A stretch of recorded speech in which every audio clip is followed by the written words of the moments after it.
Fight on Family, Preston's Paradise here. And let's talk about the expectations for head coach Lincoln Riley and this 2025 USC football team, right? Anybody that knows me in this space knows that I've been behind Riley since he's been here. I've been as positive as possible. And I believe in Riley, and I believe he will be successful at USC. Let me get that out of the way first and foremost. I do believe that he learned a lot this year. I think first year in the Big Ten was a little more challenging than he expected, but I think he knows what he has to do to win in this conference moving forward. And I think we'll see examples of what we need to do to win in this conference as the games come on, man. Even as this bowl game comes around, like I expect to see us run the ball over 20 times. And I expect to see us, play complementary football so that we can keep the defense off of the field and make it easier on us as a team to win games, right? When I look at this schedule, I didn't even need to look at this schedule to really dial in my expectations for Lincoln Riley and this team. Next year, we need a 10-win team. We need a 10-win team. We need a 10-win team, especially with this schedule. 10 wins or it's unacceptable, right? 10 wins or it's unacceptable. Just like, back in the day when, we didn't win a championship, that was unacceptable, right? We expected to be competing for national championships year in and year out. And, when we lost to Oregon State or when we lost to, whatever team, it was what it was. There was no excuses. There was no, we were just a play away. You lost the game. Back then there was no playoff. There was no 12-teamer. And you had to work all offseason and get back to that same point to become a champion once again. So this is really what I'm going to be looking for, right? And when I talk about coaching, when I talk about the general versus the genius, when you look at some of these coaches in college football, some of the more successful coaches, there's traits that they share with one another, right? When Georgia was dealing with Georgia Tech in 6+, 8+ overtimes, you saw Kirby Smart all over the field. You saw Kirby Smart in the defensive huddles, in the special team huddles, getting on kids for dropping balls, dropping tosses, getting on everybody. When you saw Oregon play Ohio State, you saw those coaches in every huddle, attentive, dialed in, because they know if the team doesn't win, it's on them.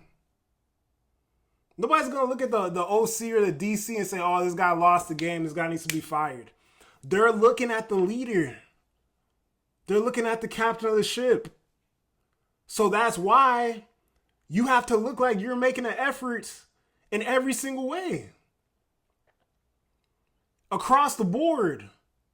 To the fan base, on TV, to the alumni, to the boosters. There's no way I should have modern day parents in my DMs on Twitter telling me that Lincoln Riley needs to be at Modern Day more and they wish he was at Modern Day more. How are parents coming to me? I'm nobody. Why are the parents coming to me? These are things that have to be improved on. And I'm gonna say this, and I'm gonna calm down. And I'm gonna say this, like, I give Lincoln a lot of credit. Last offseason, spectacular. The staff hired, spectacular. We had all these winnable games that we let go. The team played hard. The team fought way better than they have way better than they did last year. That was great to see. Applaud the hires. Applaud the class for 2026. If we could keep them on the hook, if we can retain them. But I like the efforts of recruiting locally and trying to build that wall back. I like that. That is a plus, right? That is a plus. But I need to see 10 games. And I don't care about the excuses no more. I can't make excuses for it. I can't make excuses for it. You see Bill Belichick just got hired at the University of North Carolina. Hey, here's the GM, Michael Lombardi from the NFL. I believe he was the GM for the Colts at one point. He's gonna be his GM. Bill knows the system. He knows, hey, I don't want to have to deal with that stuff. Here's a guy that can deal with all this stuff. They probably know how to negotiate more than me, maybe better than me. Let me give this guy the reins in this area, right? Delegation, right? I need to see better delegation, and I need to see better evaluation. Seems like that may be improving. We had a lot of big-time portal targets on campus today, so that's very promising. I did my portal targets video. You can check that out. One of the guys in my video, Keyshawn Silver, was on campus today. Big-time defensive lineman. So hopefully we're improving in those areas.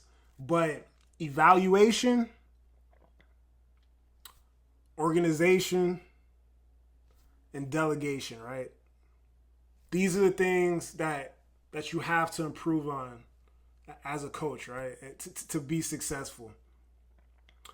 And lastly, every single aspect of the student-athlete experience, athletics, academics, nutrition, mental health, NIL, it matters to us if it matters to you. If we're putting out this message that we truly care about these kids and whatever matters to them, we care about, and we're going to be on the same page with them, you have to follow through. If you don't follow through on that, then you lose trust. Then you lose the trust of one guy, then it permeates throughout the locker room. Then it permeates throughout the program. Then it rots and it lingers. And then you have problems, right? You have big problems. So 2025, very, very doable schedule here. Starting off pretty light, very doable schedule. I know I'll be at the Oregon game, I'll be at the Michigan game, and I'll most likely also be at the Notre Dame game. So I'm excited, man. Excited to see the improvement. Excited to, tighten everything up, tying up all our loose ends as a staff and as a team. And yeah, man. Lincoln Riley, 2025, big time year. Big time year for you. And big time year for this USC Trojans program. Thanks so much for watching, guys. Have a good day. Fight on.